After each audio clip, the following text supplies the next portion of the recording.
ओम शांति 20 जुलाई 2025 अव्यक्त महावाक्य पुनरावृत्ति 25 फेब्रुआरी 2006। मुरलीर सारांश बाबा कहते आजिर उत्सव दिन में मनर उमंग उत्साह द्वारा माया ठारू मुक्त रहिबार व्रत धारण कर। दयालु होई मास्टर मुक्तिदाता हुआ। जेहेतु साथी रे जीवार अच्छी तेणु समान हुआ। आजिर उत्सव दिन में मनर उमंग उत्साह द्वारा माया ठारू मुक्त रहिबार व्रत धारण कर। दयालु होई मास्टर मुक्तिदाता हुआ। जेहेतु साथी रे जीवार अच्छी तेणु समान हुआ। आज चारिआडीर स्नेही पिला मानकर उमंग उत्साह भरा मिठा मिठा शुभेच्छा वार्ता एवं अभिनंदन पहुँचबारे लगिछि। समस्तक मन भितरे बाप दादांकर जन्मदिनर उमंग उत्साह भरा अभिनंदन भरी रहिछि। तुमे माने मध्य आज विशेष करी अभिनंदन देबा पई आसीछ ना नेबा पई आसीछ। बाप दादा मध्य प्रत्येक शिखिलधा गेल्हा संतान मानक जन्मदिनर पद्म पद्म गुणा अभिनंदन देउछन्ति। तेबे आजिर दिन में विशेषता जहाँकि सारा कल्प भितरे नहीं ताहा आजि ही अटे। ताहा हेला पितांक सहित पिला मानकर मध्य जन्मदिन एकाठी पालित हेउछि। एहाकु कुहाजाए विचित्र जयंती। सारा कल्परे चक्र लगाई देख एभली जयंती केबे पालन करिछ। किंतु आजी बाप दादा पिला मानकर जयंती पालन करुछन्ति एवं पिला माने बाप दादांकर जयंती पालन करुछन्ति। एमिति तो समस्ते कहउछन्ति शिव जयंती, किंतु यहा एभली जयंती अटे जहाँकि यही गोटिए जयंती भितरे बहुत गुड़िए जयंती समाहित अटे। तुम मानकु मध्य बहुत खुशी लगुछि ना जे आमे बाबा को अभिनंदन देबा पई आसीछु एवं बाबा मध्य आमको अभिनंदन देबा पई आसीछन्ति। काहेकि ना बाबांक सहित पिला मानकर एकाठी जन्मदिन पालन हेबा यह अति स्नेहर प्रतीक अटे। बाबा मध्य पिला मानक बिना किछि करि परिबे नाही एवं पिला माने मध्य बाबांक बिना किछि करि परिबे नाही। जन्म मध्य एकाठी एवं संगम जुगरे रहिबा मध्य एकाठी। काहेकि ना बाबा पिला मानक सहित जुगल रूपरे रहुछन्ति। विश्व कल्याणर कार्य मध्य एकाठी करुछन्ति। एकुटिया बाबा मध्य करि परिबे नाही, पिला माने मध्य करि परिबे नाही। तेणु उभय एकाठी करुछन्ति एवं बाबा प्रतिश्रुति देइछन्ति साथी होई रहिबा, साथी होई जिबा। कौन साथी होई जिबा ना कथा देइछ ना।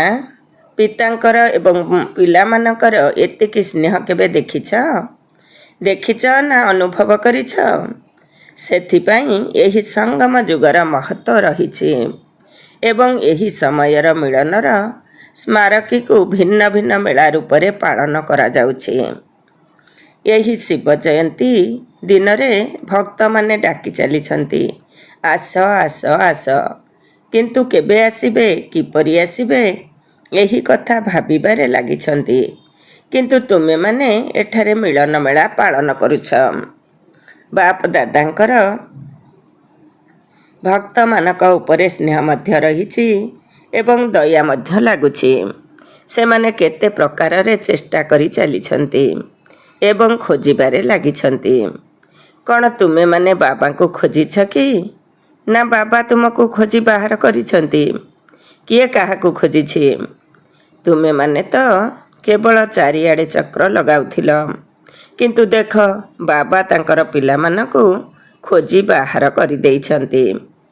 जदिओ पिला माने केउ कोण अनुकोण रे हजि जाइथिले, आज मध्य देख भारतर अनेक राज्यरू पिला माने आसीछन्ति।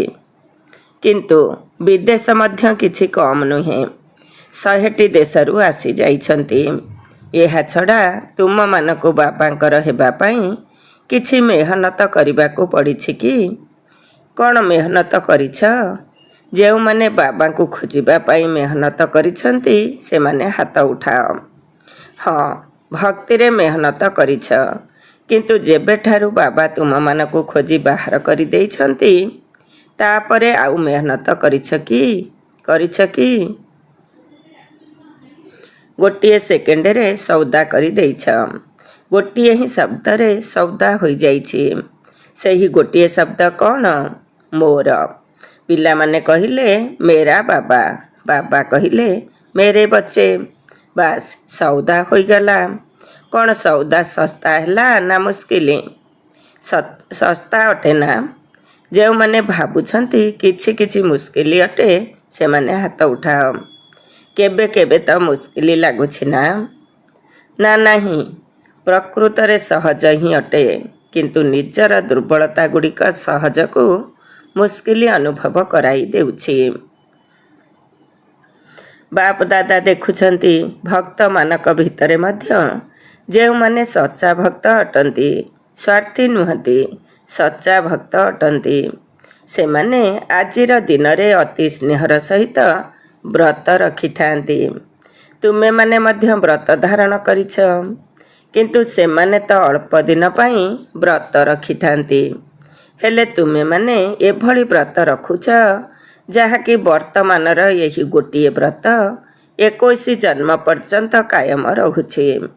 ସେମାନେ ପ୍ରତିବର୍ଷ ପାଳନ କରୁଛନ୍ତି ଏବଂ ବ୍ରତ ମଧ୍ୟ ରଖୁଛନ୍ତି, କିନ୍ତୁ ତୁମେମାନେ ସାରା କଳ୍ପରେ ଗୋଟିଏ ଥର ହିଁ ବ୍ରତ ରଖୁଛ, ଯାହାଦ୍ୱାରା 21 ଜନ୍ମ ପର୍ଯ୍ୟନ୍ତ ନା ମନରେ ବ୍ରତ କରିବାକୁ ପଡ଼ୁଛି ନା ଶରୀର ଦ୍ୱାରା ବ୍ରତ କରିବାକୁ ପଡ଼ୁଛି।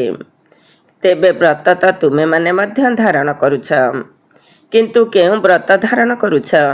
ପବିତ୍ର ଦୃଷ୍ଟି, ପବିତ୍ର ବୃତ୍ତି ଏବଂ ପବିତ୍ର କୃତି ଅର୍ଥାତ୍ କର୍ମ। ପବିତ୍ର ଜୀବନର ବ୍ରତ ଧାରଣ କରିଛ। ତୁମର ଜୀବନ ହିଁ ପବିତ୍ର ହୋଇଯାଇଛି। ତେବେ ପବିତ୍ରତା କେବଳ ବ୍ରହ୍ମଚର୍ଯ୍ୟ ନୁହେଁ, କିନ୍ତୁ ଜୀବନରେ ଆହାର, ବ୍ୟବହାର, ସଂସାର ଏବଂ ସଂସ୍କାର ସବୁକିଛି ପବିତ୍ର। ଏହିଭଳି ବ୍ରତ ଧାରଣ କରିଛ ନା? କରିଛ ତ? ମୁଣ୍ଡ ହଲାଅ। କ'ଣ କହୁଛ? ପକ୍କା ବ୍ରତ କରିଛ ତ? କ'ଣ ପୁରା ପକ୍କା ନା କିଛି କିଛି କଞ୍ଚା? ଆଚ୍ଛା, ଗୋଟିଏ ମହାଭୂତ ହେଲା କାମ ବିକାର। କେବଳ ତାର ବ୍ରତ ରଖିଛ ନା ଆଉ 4ଟିର ମଧ୍ୟ ବ୍ରତ ରଖିଛ?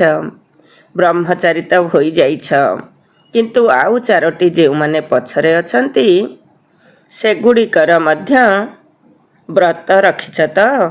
କ୍ରୋଧ ପାଇଁ ବ୍ରତ ରଖିଛ ନା ତା ପାଇଁ ଛାଡ଼ ଅଛି? କ'ଣ କ୍ରୋଧ କରିବା ପାଇଁ ଅନୁମତି ମିଳିଛି? 2ୟ ନମ୍ବର ଅଟେ ନା? ତେଣୁ କୌଣସି ଆପତ୍ତି ନାହିଁ। ଏହିଭଳି ଭାବୁନାହଁ ତ? ଯେପରି କାମ ମହାଭୂତକୁ ମହାଭୂତ ମନେକରି ମନ, ବଚନ, କର୍ମରେ ପକ୍କା ବ୍ରତ ଧାରଣ କରିଛ, ସେହିପରି କ୍ରୋଧ ପାଇଁ ମଧ୍ୟ ବ୍ରତ ଧାରଣ କରିଛ ତ? ଯେଉଁମାନେ ଭାବୁଛନ୍ତି ଆମେ କ୍ରୋଧ ପାଇଁ ମଧ୍ୟ ବ୍ରତ ଧାରଣ କରିଛୁ, ତାର ପିଲାଛୁଆ ମଧ୍ୟ ତା ପଛରେ ଅଛନ୍ତି। ଲୋଭ, ମୋହ, ଅହଙ୍କାର। କିନ୍ତୁ ବାପ ଦାଦା ଆଜି କ୍ରୋଧ ଉପରେ ପଚାରୁଛନ୍ତି। ଯେଉଁମାନେ କ୍ରୋଧ ବିକାରର ପୂର୍ଣ୍ଣ ରୂପରେ ବ୍ରତ ଧାରଣ କରିଛନ୍ତି, ମନରେ ମଧ୍ୟ କ୍ରୋଧ ନାହିଁ, ଦିଲରେ ମଧ୍ୟ କ୍ରୋଧର ଅନୁଭବ ହେଉନାହିଁ। ଏହିଭଳି ଅଛ ତ? ଆଜି ଶିବ ଜୟନ୍ତୀ ଅଟେ ନା? ଆଜି ଭକ୍ତମାନେ ମଧ୍ୟ ବ୍ରତ ରଖିଛନ୍ତି, ତେଣୁ ବାପ ଦାଦା ମଧ୍ୟ ବ୍ରତ ଉପରେ ପଚାରିବେ ନା? ଯେଉଁମାନେ ଭାବୁଛନ୍ତି ଯେ ସ୍ୱପ୍ନରେ ମଧ୍ୟ କ୍ରୋଧର ଅଂଶ ଆସିପାରିବ ନାହିଁ, ସେମାନେ ହାତ ଉଠାଅ। କେବେ ବି ଆସିପାରିବ ନାହିଁ, ଏଇଆ ନା? ଆସୁନାହିଁ ତ? ଅଳ୍ପ କେତେଜଣ ହାତ ଉଠାଇଛନ୍ତି। ଆଚ୍ଛା, ଯେଉଁମାନେ ହାତ ଉଠାଇଛନ୍ତି ସେମାନଙ୍କର ଫଟୋ ଉଠାଅ, କାହିଁକି ନା ତୁମମାନଙ୍କର ହାତ ଉଠାଇବାରେ ବାପ ଦାଦା ବିଶ୍ୱାସ କରିବେ ନାହିଁ। ତୁମର ସାଥୀମାନଙ୍କ ଠାରୁ ମଧ୍ୟ ପ୍ରମାଣପତ୍ର ନିଆଯିବ, ତାପରେ ପୁରସ୍କାର ଦିଆଯିବ। ଏହା ତ ବହୁତ ଭଲ କଥା, କାହିଁକି ନା ବାପ ଦାଦା ଦେଖୁଛନ୍ତି ଯେ କ୍ରୋଧର ଅଂଶ ମଧ୍ୟ ରହୁଛି। ଈର୍ଷା ଦେଶ ଇତ୍ୟାଦି ମଧ୍ୟ କ୍ରୋଧର ପିଲାଛୁଆ ଅଟନ୍ତି। କିନ୍ତୁ ବହୁତ ଭଲ କଥା ହେଉଛି ଯେଉଁମାନେ ସାହସ ରଖିଛନ୍ତି ବାପଦାଦା ସେମାନଙ୍କୁ ଏବେ ତ ଅଭିନନ୍ଦନ ଦେଉଛନ୍ତି, କିନ୍ତୁ ପ୍ରମାଣପତ୍ର ପାଇବା ପରେ ପୁଣି ପୁରସ୍କାର ଦିଆଯିବ। କାହିଁକି ନା ବାପଦାଦା ଯେଉଁ ପାଠ ଦେଇଥିଲେ ତାର ଫଳାଫଳ ମଧ୍ୟ ବାପଦାଦା ଦେଖୁଛନ୍ତି। ଆଜି ତ ଜନ୍ମଦିନ ପାଳନ କରୁଛ, ତେବେ ଜନ୍ମଦିନରେ କ'ଣ କରିଥାନ୍ତି? ଗୋଟିଏ ହେଲା କେକ୍ କାଟିଥାନ୍ତି। ତେଣୁ ଏବେ ତ 2 ମାସ ବିତି ସାରିଲାଣି, ଆଉ ଗୋଟିଏ ମାସ ବାକି ଅଛି। ଏହି 2 ମାସ ଭିତରେ ନିଜର ବ୍ୟର୍ଥ ସଂକଳ୍ପର କେକ୍ କାଟିଛ? ଜନ୍ମଦିନର କେକ୍ ତ ବହୁତ ସହଜରେ କାଟି ଦେଉଛ, ଆଜି ମଧ୍ୟ କାଟିବ। କିନ୍ତୁ ବ୍ୟର୍ଥ ସଂକଳ୍ପର କେକ୍ କରିସାରିଲଣି। କିନ୍ତୁ କାଟିବାକୁ ତ ପଡ଼ିବ ନା, କାହିଁକି ନା ସାଥିରେ ତ ଯିବାକୁ ପଡ଼ିବ। ଏହା ତ ତୁମର ଦୃଢ଼ ପ୍ରତିଜ୍ଞା ଅଟେ। ସାଥିରେ ରହିବୁ, ସାଥିରେ ଯିବୁ। ଯଦି ସାଥିରେ ଯିବ ତେବେ ସମାନ ତ ହେବାକୁ ପଡ଼ିବ ନା।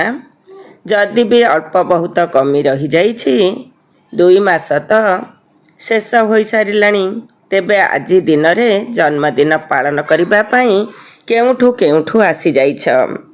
ପ୍ଲେନରେ ମଧ୍ୟ ଆସିଛ, ଟ୍ରେନରେ ମଧ୍ୟ ଆସିଛ, କାରରେ ମଧ୍ୟ ଆସିଛ। କିନ୍ତୁ ବାପ ଦାଦାଙ୍କୁ ଖୁସି ଲାଗୁଛି ଯେ ପିଲାମାନେ ଦୌଡ଼ି ଦୌଡ଼ି ଆସିଛନ୍ତି। କିନ୍ତୁ ଜନ୍ମଦିନରେ ପ୍ରଥମେ ଉପହାର ମଧ୍ୟ ଦେଇଥାନ୍ତି। ତେଣୁ ଏବେ ଯେଉଁ 1 ମାସ ବାକି ରହିଲା, ଆଗକୁ ହୋଲି ମଧ୍ୟ ଆସୁଛି। ହୋଲିରେ ମଧ୍ୟ କିଛି ଜଳାଇଥାନ୍ତି। ତେଣୁ ଅଳ୍ପ ବହୁତ ବ୍ୟର୍ଥ ସଂକଳ୍ପ, ଯାହାକି ବୀଜ ଅଟେ। ଯଦି ବୀଜ ରହିଯିବ ତେବେ କେବେ ନା କେବେ ସେଥିରୁ କାଣ୍ଡ ମଧ୍ୟ ବାହାରି ଆସିବ, କେବେ ଶାଖା ପ୍ରଶାଖା ମଧ୍ୟ ବାହାରିଯିବ। ତେବେ କ'ଣ ଆଜିର ଏହି ଉତ୍ସବ ଦିବସରେ ମନର ଉମଙ୍ଗ ଉତ୍ସାହର ସହିତ, ମୁଖର ନୁହେଁ ମନର ଉମଙ୍ଗ ଉତ୍ସାହର ସହିତ ଯାହା ବି କିଛି କମି ରହିଯାଇଛି, ଚାହେଁ ମନ ଭିତରେ, ଚାହେଁ ବାଣୀରେ, ଚାହେଁ ସମ୍ବନ୍ଧ ସମ୍ପର୍କରେ, କ'ଣ ଆଜି ବାବାଙ୍କ ଜନ୍ମଦିନରେ ବାବାଙ୍କୁ ଏହି ଉପହାର ଦେଇପାରିବ? ମନର ଉମଙ୍ଗ ଉତ୍ସାହ ଦ୍ୱାରା ଉପହାର ଦେଇପାରିବ? ଲାଭ ତ ତୁମର ହେବ ନା, ବାବାଙ୍କୁ କେବଳ ଦେଖିବାର ଅଛି। ତେବେ ଯେଉଁମାନେ ଉମଙ୍ଗ ଉତ୍ସାହର ସହିତ ସାହସ ରଖୁଛନ୍ତି, ଆମେ ନିଶ୍ଚିତ କରି ଦେଖାଇବୁ, ଭଲ ହୋଇ ଦେଖାଇବୁ, ସେମାନେ ହାତ ଉଠାଅ। ଭଲ କରି ଭାବିନିଅ, ଛାଡ଼ିବାକୁ ପଡ଼ିବ। ବାଣୀରେ ମଧ୍ୟ କ୍ରୋଧ ଆସିବ ନାହିଁ, ସମ୍ବନ୍ଧ ସମ୍ପର୍କରେ ମଧ୍ୟ କ୍ରୋଧ ଆସିବ ନାହିଁ। ସାହସ ଅଛି ତ? ଅଛି ସାହସ। ମଧୁବନ ନିବାସୀଙ୍କ ଭିତରେ ମଧ୍ୟ ଅଛି, ବିଦେଶୀମାନଙ୍କ ଭିତରେ ମଧ୍ୟ ଅଛି, ଭାରତବାସୀଙ୍କ ଭିତରେ ମଧ୍ୟ ଅଛି। କାହିଁକି ନା ବାପ ଦାଦାଙ୍କର ସମସ୍ତଙ୍କ ପ୍ରତି ସ୍ନେହ ଅଛି। ତେଣୁ ବାପ ଦାଦା ଭାବୁଛନ୍ତି ସମସ୍ତେ ଏକାଠି ଯାଆନ୍ତୁ, କେହି ରହି ନ ଯାଆନ୍ତୁ। ଯେହେତୁ ପ୍ରତିଜ୍ଞା କରିଛ ଆମେ ସାଥିରେ ଯିବୁ, ତେଣୁ ସମାନତ ହେବାକୁ ହିଁ ପଡ଼ିବ। ସ୍ନେହ ଅଛି ନା? ବାଧ୍ୟ ହୋଇ ହାତ ଉଠାଇ ନାହଁ ତ? ବାପ ଦାଦା ଏହି ସଂଗଠନରେ ବ୍ରାହ୍ମଣ ପରିବାରର ବାବାଙ୍କ ସମାନ ଚେହେରା ଦେଖିବାକୁ ଚାହୁଁଛନ୍ତି। କେବଳ ଦୃଢ଼ ସଂକଳ୍ପର ସାହସ ରଖ। କିଛି ବଡ଼ କଥା ନୁହେଁ, କିନ୍ତୁ ଟିକିଏ ସହନ ଶକ୍ତି ଦରକାର, ସମାହିତ କରିବାର ଶକ୍ତି ଦରକାର। ଯାହା ଭିତରେ ସହନ କରିବାର ଶକ୍ତି ଏବଂ ସମାହିତ କରିବାର ଶକ୍ତି ରହିଛି, ସେ ସହଜରେ କ୍ରୋଧମୁକ୍ତ ହୋଇପାରିବ। ତେଣୁ ତୁମେ ବ୍ରାହ୍ମଣ ପିଲାମାନଙ୍କୁ ତ ବାପ ଦାଦା ସର୍ବଶକ୍ତିଗୁଡ଼ିକୁ ବରଦାନ ରୂପରେ ଦେଇଛନ୍ତି। ତୁମର ଉପାଧି ହିଁ ମାଷ୍ଟର ସର୍ବଶକ୍ତିବାନ ଅଟେ। କେବଳ ଗୋଟିଏ ସ୍ଲୋଗାନକୁ ମନେ ରଖିଥିବ। ଯଦି 1 ମାସ ଭିତରେ ବାବାଙ୍କ ସମାନ ନିଶ୍ଚିତ ହେବାକୁ ଚାହୁଁଛ, ତେବେ ଏହି ସ୍ଲୋଗାନଟିକୁ ମନେ ରଖିବ। ଏହା ତୁମର ପ୍ରତିଜ୍ଞା ମଧ୍ୟ ଅଟେ। ନା କାହାକୁ ଦୁଃଖ ଦେବି, ନା ଦୁଃଖ ନେବି। କେହି ପିଲା କେବଳ ଏତିକି କଥା ଚେକ୍ କରନ୍ତି ଯେ ଆଜି ଦିନରେ କାହାକୁ ଦୁଃଖ ତ ଦେଇନାହିଁ, କିନ୍ତୁ ବହୁତ ସହଜରେ ଦୁଃଖ ନେଇଯାଉଛନ୍ତି। କାହିଁକି ନା ନେବାରେ ତ ଅନ୍ୟ କେହି ଦେଉଛି ନା। ତେଣୁ ନିଜକୁ ଦୋଷୀ ବୋଲି ଭାବୁନାହାନ୍ତି। କହୁଛନ୍ତି ମୁଁ କ'ଣ କିଛି କରିଛି କି? ଅନ୍ୟ ଲୋକ ମୋତେ ଦୁଃଖ ଦେଇଛି, କିନ୍ତୁ ତୁମେ ନେଲ କାହିଁକି? ନେବାବାଲା ତ ତୁମେ ଅଟ ନା, ଦେବାବାଲା ତ ନୁହେଁ ନା? ଦେବାବାଲା ଯଦି ଭୁଲ କରିଲା ସେ କଥା ତ ବାବା ଜାଣନ୍ତି କି ଡ୍ରାମା ଜାଣେ, ତାର ହିସାବ କିତାବ କ'ଣ? କିନ୍ତୁ ତୁମେ ନେଲ କାହିଁକି? ଫଳାଫଳ ରୂପରେ ବାପ ଦାଦା ଦେଖୁଛନ୍ତି ଯେ ପିଲାମାନେ କାହାକୁ ଦୁଃଖ ତ ଦେବା ବେଳେ ପୁଣି ବି ଟିକିଏ ଭାବୁଛନ୍ତି, କିନ୍ତୁ ନେଉଛନ୍ତି ବହୁତ ଶୀଘ୍ର। ସେଥିପାଇଁ ସମାନ ହୋଇପାରୁନାହାନ୍ତି। କିନ୍ତୁ ତୁମକୁ ଯିଏ ଯେତେ ବି ଦୁଃଖ ଦେଉନା କାହିଁକି ତୁମକୁ ନେବାର ହିଁ ନାହିଁ। ନଚେତ୍ ଫିଲିଙ୍ଗ କରିବାର ରୋଗ ବଢ଼ି ବଢ଼ି ଚାଲିବ। ସେଥିପାଇଁ ଯଦି ଛୋଟ ଛୋଟ କଥାରେ ଫିଲିଙ୍ଗ କରିବା ବଢ଼ି ବଢ଼ି ଚାଲିବ, ତେବେ ବ୍ୟର୍ଥ ସଂକଳ୍ପ କେବେ ବି ସମାପ୍ତ ହେବ ନାହିଁ। ତେଣୁ ବାବାଙ୍କ ସାଙ୍ଗରେ କିପରି ଯିବ? ଯେହେତୁ ବାବାଙ୍କର ତୁମମାନଙ୍କ ପ୍ରତି ସ୍ନେହ ଅଛି, ତେଣୁ ବାବା ମଧ୍ୟ ତୁମକୁ ଛାଡ଼ି ଦେଇପାରିବେ ନାହିଁ। ସାଥିରେ ନେଇକରି ହିଁ ଯିବେ। କ'ଣ ପସନ୍ଦ ଅଟେ ତ? ମଞ୍ଜୁର ଅଟେ ତ? ଯଦି ପସନ୍ଦ ଅଟେ ତେବେ ହାତ ଉଠାଅ। ପଛେ ପଛେ ଆସିବାର ନାହିଁ ତ? ଯଦି ସାଥିରେ ଯିବାର ଅଛି ତେବେ ଏହି ଉପହାରଟି ଦେବାକୁ ହିଁ ପଡ଼ିବ। ସମସ୍ତେ 1 ମାସ ପର୍ଯ୍ୟନ୍ତ ଏହି ଅଭ୍ୟାସ କର। ନା ଦୁଃଖ ଦେବୁ ନା ଦୁଃଖ ନେବୁ। ଏକଥା କହିବ ନାହିଁ ଯେ ମୁଁ ତ ଦୁଃଖ ଦେଇନାହିଁ, କିନ୍ତୁ ସେ ଦୁଃଖ ନେଇନେଲା, କିଛି ତ ହେଲା ନା। ତେଣୁ ପରଦର୍ଶନ କର ନାହିଁ, ସ୍ୱଦର୍ଶନ କର। ହେ ଅର୍ଜୁନ, ମୋତେ ହିଁ ହେବାର ଅଛି। ଦେଖ, ବାପ ଦାଦା ପିଲାମାନଙ୍କର ରିପୋର୍ଟରୁ ଯାହା ଦେଖିଲେ, ସନ୍ତୁଷ୍ଟତାର ରିପୋର୍ଟ ଏବେ ମଧ୍ୟ ଅଧିକାଂଶ ପିଲାଙ୍କର ନାହିଁ। ସେଥିପାଇଁ ବାପ ଦାଦା ପୁଣି 1 ମାସ ଏଥିପ୍ରତି ଅଧିକ ଗୁରୁତ୍ୱ ଦେବା ପାଇଁ ଦେଉଛନ୍ତି। ଯଦି ଗୋଟିଏ ମାସ ଅଭ୍ୟାସ କରିଦେବ ତେବେ ଅଭ୍ୟାସରେ ପଡ଼ିଯିବ। କେବଳ ଅଭ୍ୟାସରେ ପଡ଼ିଯିବା ଦରକାର। ଏହାକୁ ହାଲୁକା ଛାଡ଼ିଦିଅ ନାହିଁ ଯେ ଏମିତି ତ ହୋଇଆସୁଛି, ଏମିତି ତ ଚଳିଯିବ। ନା, ଯଦି ବାପ ଦାଦାଙ୍କ ସହିତ ସ୍ନେହ ଅଛି ତେବେ କ'ଣ ସ୍ନେହର ପ୍ରତିଦାନର କେବଳ ଗୋଟିଏ କ୍ରୋଧ ବିକାରକୁ କ'ଣ ସ୍ୱାହା କରିପାରିବ ନାହିଁ? ସ୍ୱାହା କରିବାର ଲକ୍ଷଣ ହେଲା ଆଦେଶକୁ ମାନି ଯାଉଥିବ।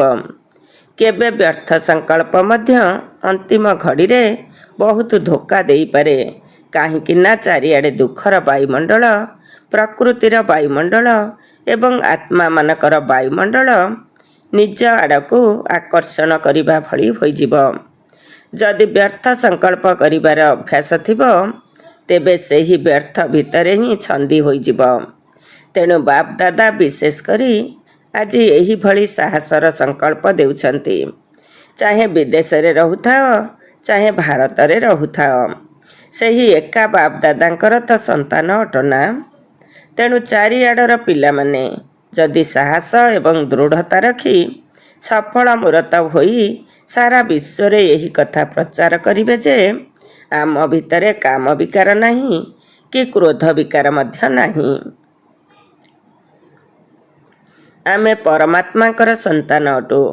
ଅନ୍ୟମାନଙ୍କ ଠାରୁ ତ ମଦ, ବିଡ଼ି ଇତ୍ୟାଦି ଛଡ଼ାଇ ଦେଉଛୁ, କିନ୍ତୁ ବାପ ଦାଦା ଆଜି ପ୍ରତ୍ୟେକ ସନ୍ତାନଙ୍କ ଠାରୁ କ୍ରୋଧମୁକ୍ତ ଏବଂ କାମ ବିକାର ମୁକ୍ତ ଏହି ଦୁଇଟିକୁ ସାହସର ସହିତ ବିଶ୍ୱମଞ୍ଚ ଉପରେ ପ୍ରତ୍ୟକ୍ଷ କରିବା ପାଇଁ ଚାହୁଁଛନ୍ତି।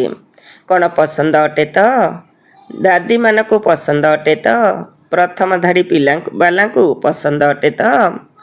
ମଧୁବନ ବାଲାଙ୍କୁ ପସନ୍ଦ ଅଟେ ତ? ମଧୁବନ ବାଲାଙ୍କୁ ମଧ୍ୟ ପସନ୍ଦ ଅଟେ। କ'ଣ ବିଦେଶ ବାଲାଙ୍କୁ ମଧ୍ୟ ପସନ୍ଦ ଅଟେ ତ? ତେଣୁ ଚାରିଆଡ଼େ ଯାହା ପସନ୍ଦ ଲାଗିଥାଏ ତାକୁ କରିବାରେ କ'ଣ ବଡ଼ କଥା ଅଛି?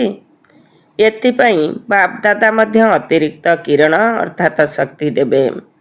ତେଣୁ ଏଭଳି ନକ୍ସା ଦେଖାଯାଉ ଯେ ଏହା ଆଶୀର୍ବାଦ ଦେବାବାଲା ଏବଂ ଆଶୀର୍ବାଦ ନେବାବାଲା ବ୍ରାହ୍ମଣ ପରିବାର ଅଟେ।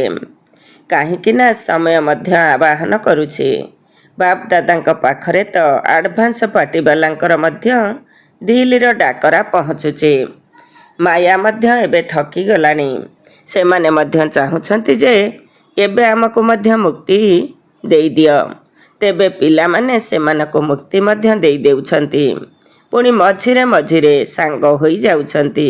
କାହିଁକି ନା 63 ଜନ୍ମ ସାଥୀ ରହିଆସିଛନ୍ତି ନା। ତେଣୁ ବାପ ଦାଦା କହୁଛନ୍ତି, ହେ ମାଷ୍ଟର ମୁକ୍ତିଦାତା, ଏବେ ସମସ୍ତଙ୍କୁ ମୁକ୍ତି ଦେଇଦିଅ। କାହିଁକି ନା ସାରା ବିଶ୍ୱକୁ କିଛି ନା କିଛି ଆଞ୍ଜୁଳି ଦେବାକୁ ପଡ଼ିବ। ତୁମକୁ କେତେ କାମ କରିବାକୁ ପଡ଼ିବ। କାହିଁକି ନା ବର୍ତ୍ତମାନ ସମୟରେ ସମୟ ମଧ୍ୟ ତୁମର ସାଥୀ ଅଟେ। ସର୍ବ ଆତ୍ମାକୁ ମୁକ୍ତିରେ ତ ଯିବାକୁ ହିଁ ହେବ। ଏହା ହିଁ ସେହି ସମୟ ଅଟେ। ଅନ୍ୟ କୌଣସି ସମୟରେ ଯଦି ତୁମେ ଏଥିପାଇଁ ଚେଷ୍ଟା ମଧ୍ୟ କରିବ, ତେବେ ତାହା ଦେବାର ସମୟ ହୋଇନଥିବାରୁ ତୁମେ ଦେଇପାରିବ ନାହିଁ। ଏବେ ହିଁ ସମୟ ଅଟେ। ତେଣୁ ପ୍ରଥମେ ସ୍ୱକୁ ମୁକ୍ତି ଦିଅ, ତାପରେ ବିଶ୍ୱର ସର୍ବ ଆତ୍ମାମାନଙ୍କୁ ମୁକ୍ତି ଦେବାର ଆଞ୍ଜୁଳି ଦିଅ। ସେମାନେ ଡାକିବାରେ ଲାଗିଛନ୍ତି। ତୁମମାନଙ୍କୁ କ'ଣ ଦୁଃଖୀ ଆତ୍ମାମାନଙ୍କର ଡାକରାର ଶବ୍ଦ ଶୁଣାଯାଉ ନାହିଁ? ଯଦି ନିଜ ଭିତରେ ହିଁ ବ୍ୟସ୍ତ ରହୁଥିବ, ତେବେ କାହାର ବି ଡାକରା ଶୁଣିପାରିବ ନାହିଁ। ସେମାନେ ତ ବାରମ୍ବାର ଏହି ଗୀତ ଗାଉଛନ୍ତି ଯେ ଦୁଃଖୀଓ ପର କୁଛୁ ରହମ କର। ଏବେଠାରୁ ଦୟାଳୁ କୃପାଳୁର ସଂସ୍କାର ଯଦି ବହୁତ ଦିନ ପର୍ଯ୍ୟନ୍ତ ନ ଭରିବ, ତେବେ ତୁମମାନଙ୍କର ଜଡ଼ଚିତ୍ରରେ ଦୟାର, କୃପାର, କରୁଣାର ଭାଇବ୍ରେସନ୍ କିପରି ଭରି ହେବ? କ'ଣ ଡବଲ ବିଦେଶୀ ପିଲାମାନେ ଭାବୁଛ ଯେ ତୁମେମାନେ ମଧ୍ୟ ଦ୍ୱାପର ଯୁଗଠାରୁ ଦୟାଳୁ କୃପାଳୁ ହୋଇ ନିଜର ଜଡ଼ଚିତ୍ର ଦ୍ୱାରା ସମସ୍ତଙ୍କୁ ଦୟା କରିବ ନା? ତୁମମାନଙ୍କର ମଧ୍ୟ ଚିତ୍ର ଅଛି ନା? ନା କେବଳ ଭାରତବାସୀଙ୍କର ହିଁ ଅଛି? କ'ଣ ବିଦେଶୀମାନେ ଭାବୁଛନ୍ତି ଯେ ଆମର ମଧ୍ୟ ଜଡ଼ଚିତ୍ର ପୂଜା ପାଉଛି ବୋଲି? ତେବେ ଚିତ୍ରଗୁଡ଼ିକ ସମସ୍ତଙ୍କୁ କ'ଣ ଦେଉଛି? ଚିତ୍ର ନିକଟକୁ ଯାଇ କ'ଣ ମାଗୁଛନ୍ତି? ଦୟା କର ବୋଲି ଚିତ୍କାର କରୁଛନ୍ତି। ତେବେ ଏବେ ସଙ୍ଗମ ଯୁଗରେ ତୁମେମାନେ ନିଜର ଦ୍ୱାପର କଳିଯୁଗର ସମୟ ପାଇଁ ଜଡ଼ଚିତ୍ର ଗୁଡ଼ିକରେ ଯଦି ସେହିଭଳି ବାୟୁମଣ୍ଡଳ ଅର୍ଥାତ୍ ଭାଇବ୍ରେସନ୍ ଭରିବ, ତେବେ ଯାଇ ତୁମମାନଙ୍କର ଜଡ଼ଚିତ୍ର ଗୁଡ଼ିକ ଦ୍ୱାରା ଅନୁଭବ କରିବେ। ଭକ୍ତମାନଙ୍କର କଲ୍ୟାଣ ତ କରିବ ନା? ଭକ୍ତମାନେ ମଧ୍ୟ ତୁମର ବଂଶାବଳୀ ଅଟନ୍ତି ନା? ତୁମେ ସମସ୍ତେ ଗ୍ରେଟ୍ ଗ୍ରେଟ୍ ଗ୍ରାଣ୍ଡଫାଦର ଅର୍ଥାତ୍ ଆଦି ପିତାଙ୍କର ସନ୍ତାନ ଅଟନା? ତେଣୁ ଭକ୍ତ ହୁଅନ୍ତୁ କି ଦୁଃଖୀ ଆତ୍ମା ହୁଅନ୍ତୁ, କିନ୍ତୁ ତୁମମାନଙ୍କର ବଂଶାବଳୀ ତ ଅଟନ୍ତି ନା? ତେଣୁ ତୁମମାନଙ୍କୁ ଦୟା ଆସୁନାହିଁ? ଆସୁଛି ତ ନିଶ୍ଚିତ, କିନ୍ତୁ ଅଳ୍ପ ଅଳ୍ପ ଆସୁଛି। ପୁଣି ଅନ୍ୟ କେଉଁଠି ବ୍ୟସ୍ତ ରହିଯାଉଛ। ତେଣୁ ଏବେ ନିଜର ପୁରୁଷାର୍ଥରେ ସମୟ ଅଧିକ ଲଗାଅ ନାହିଁ, ଦେବାର ସମୟ ଲଗାଅ। ତେଣୁ ଦେବା ନେବାରେ ପରିବର୍ତ୍ତନ ହୋଇଯିବ। ତେଣୁ ଏବେ ଆଉ ଛୋଟ ଛୋଟ କଥା ନୁହେଁ, ମୁକ୍ତିର ଦିବସ ପାଳନ କର। ଆଜିର ଦିନରେ ମୁକ୍ତି ଦିବସ ପାଳନ କର। ଠିକ୍ ଅଛି ତ? କ'ଣ ପ୍ରଥମ ଧାଡ଼ିବାଲା ଠିକ୍ ଅଛି ତ? ମଧୁବନ ନିବାସୀ ଠିକ୍ ଅଛି ତ? ଆଜି ମଧୁବନ ନିବାସୀ ବହୁତ ପ୍ରିୟ ଲାଗୁଛନ୍ତି। କାହିଁକି ନା ସମସ୍ତେ ମଧୁବନକୁ ବହୁତ ଶୀଘ୍ର ଅନୁକରଣ କରିଦେଉଛନ୍ତି। ତେଣୁ ପ୍ରତ୍ୟେକ କଥାରେ ମଧୁବନକୁ ତୁରନ୍ତ ଅନୁକରଣ କରୁଛନ୍ତି। ତେଣୁ ମଧୁବନବାଲା ଯଦି ମୁକ୍ତି ଦିବସ ପାଳନ କରିବେ, ତେବେ ସମସ୍ତେ ତୁମକୁ ଅନୁକରଣ କରିବେ। ଆଜି ମଧୁବନ ନିବାସୀମାନେ ସମସ୍ତେ ମାଷ୍ଟର ମୁକ୍ତିଦାତା ହୋଇଯାଆନ୍ତୁ। କ'ଣ ହେବ ତ? ସମସ୍ତେ ହାତ ଉଠାଉଛନ୍ତି। ଆଚ୍ଛା, ବହୁତ ଅଛନ୍ତି। ଆଚ୍ଛା, ଏବେ ବାପଦାଦା ସମସ୍ତଙ୍କୁ ଚାହେଁ ଏଠାରେ ସମ୍ମୁଖରେ ବସିଛନ୍ତି, ଚାହେଁ ଦେଶ ବିଦେଶରେ ଦୂରରେ ବସି ଶୁଣୁଛନ୍ତି ବା ଦେଖୁଛନ୍ତି। ସମସ୍ତଙ୍କୁ ଡ୍ରିଲ୍ କରାଇବେ।